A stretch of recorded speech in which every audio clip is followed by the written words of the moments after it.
Make way and teach me. Say, hey, please teach me. Hey, look at you trying to algebra. Hey, you, yes, you, stop struggling so hard. Oh, come, be the first on the block to understand why. Make way, here he comes. Ring bells, bang the drums. You're gonna love this guy. Can you please teach me how to make your card right? Please teach me fabulously how to make your card right. Now try your best to stay chill. Brush up on those algebra skills and come and join the spectacular online class. Please teach me fabulously how to make your card right.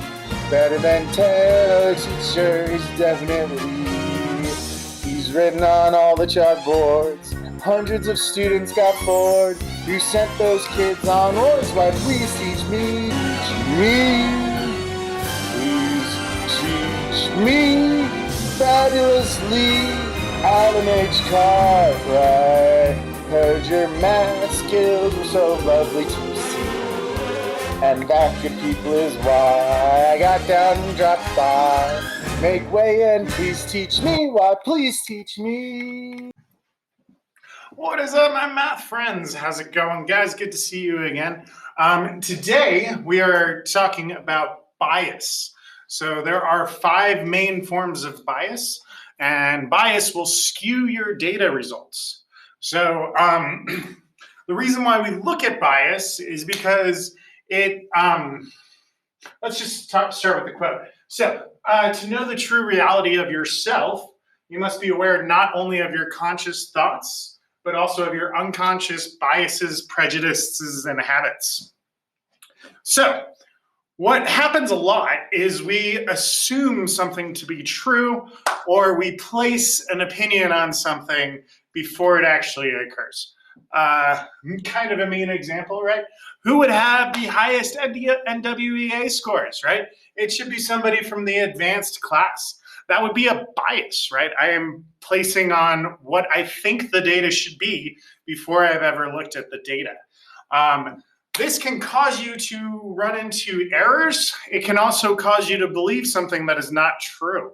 And truth in itself is a relative concept. So something can be fully true or partially true or not at all true, and you can place your own beliefs and values on that system to kind of skew it towards your viewpoint. Almost nothing in science is 100% accurate all the time. So almost nothing is 100% true all the time. There is always going to be some form of bias. Whether those biases occur just because you're a human being, right? So like one of the biases we have is we can only see wavelengths between 550 and 740 nanometers, right? That influences everything we see about the world, and it biases us against it, right? For instance, if you were a bat and you didn't see with your eyes, you saw with your ears and used echolocation, nighttime takes on a whole different meaning. For us, nighttime can be scary because we can't see what's in the dark. But if you can't see, then nighttime is the same as daytime. They're no less scary or frightening, etc. Right? So you have to realize that you are a biological thing in reality. And in this reality, you are, one, going to have certain predetermined things about you that are going to change how you think.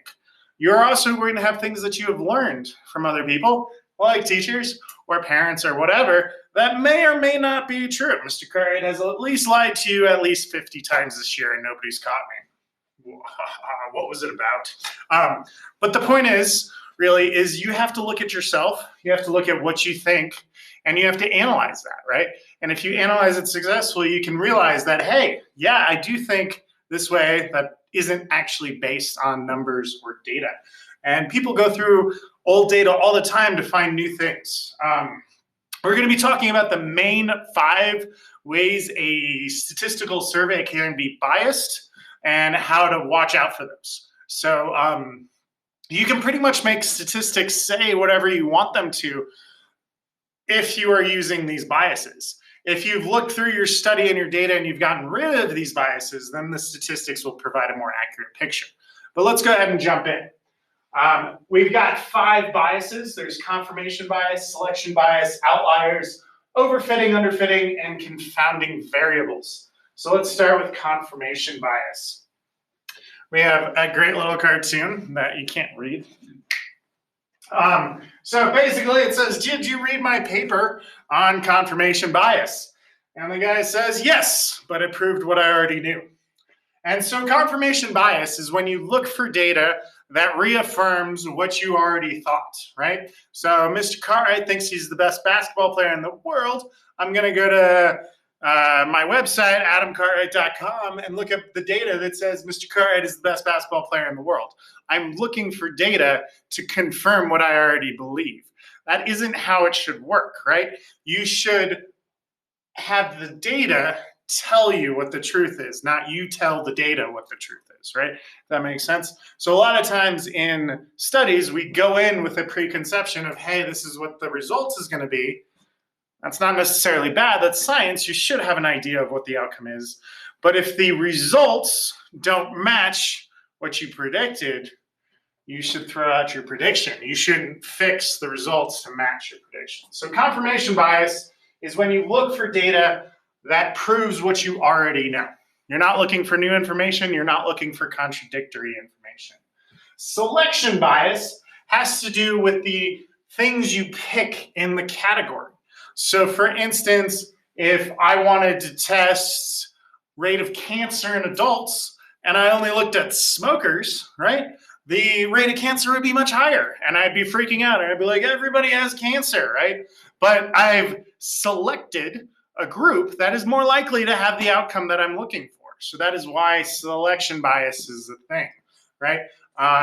If you're looking at financial hardship and food inequality, right, you might not go to the people who are living up in Aspen, right? They seem to be doing fine, whereas other people in the country are waiting for food lines, right? So you can select a data group that will confirm what you already believe. So that is called selection bias when you pick the group to prove what you already know. Moving on after selection bias, we have outliers. And outliers represent an interesting thing. We should know how to calculate it, right? It's 1.5 times the IQR. Any points outside of that range will be considered an outlier. But at the same time, in most data sets, we will throw out outliers. So for instance, you can't see it, but there's a bunch of smiley faces lined up on a graph right here. And then there's one way over here. Does that mean the line is not true? No, well, the majority of the points line up on the line, and just because we have one that's freaky doesn't mean that our whole data set is wrong. In fact, it means it's mostly right if there's only one outlier. So in a lot of studies, they will throw out the outliers. This is very dangerous, though, because it creates bias, right? There is a reason for those outliers to exist, and if you just pretended that they didn't happen, you'll never get at the meaning of why those exist, right? So how they treat their outliers in a study is a way you can be biased. We can't see this, but I'm going to go ahead and draw it on the board. So we got overfitting and underfitting. Drawing a bunch of dots, right? So underfitting a line would be to use just the line of best fit and not try to make it at all perfect, right? It just goes straight down the middle. All the dots are spread out, but you're just going bam, right? You might even have more dots over here, right? So the line technically should curve, but you're just like bam, it's right here. So you're using less data points than you need. That's called underfitting. Overfitting would be when you have a line of linear regression like this, and you try to hit each and every single point, right? So your line, instead of a best fit line, looks like a squiggly, complicated mess. So when you're using linear regression, there is a degree between underfitting and just saying all the data lines up here when it doesn't, and overfitting and connecting every little dot on your data point plot. So you can skew the data by representing the graph in different ways, right? Underfitting or overfitting the line of best trend.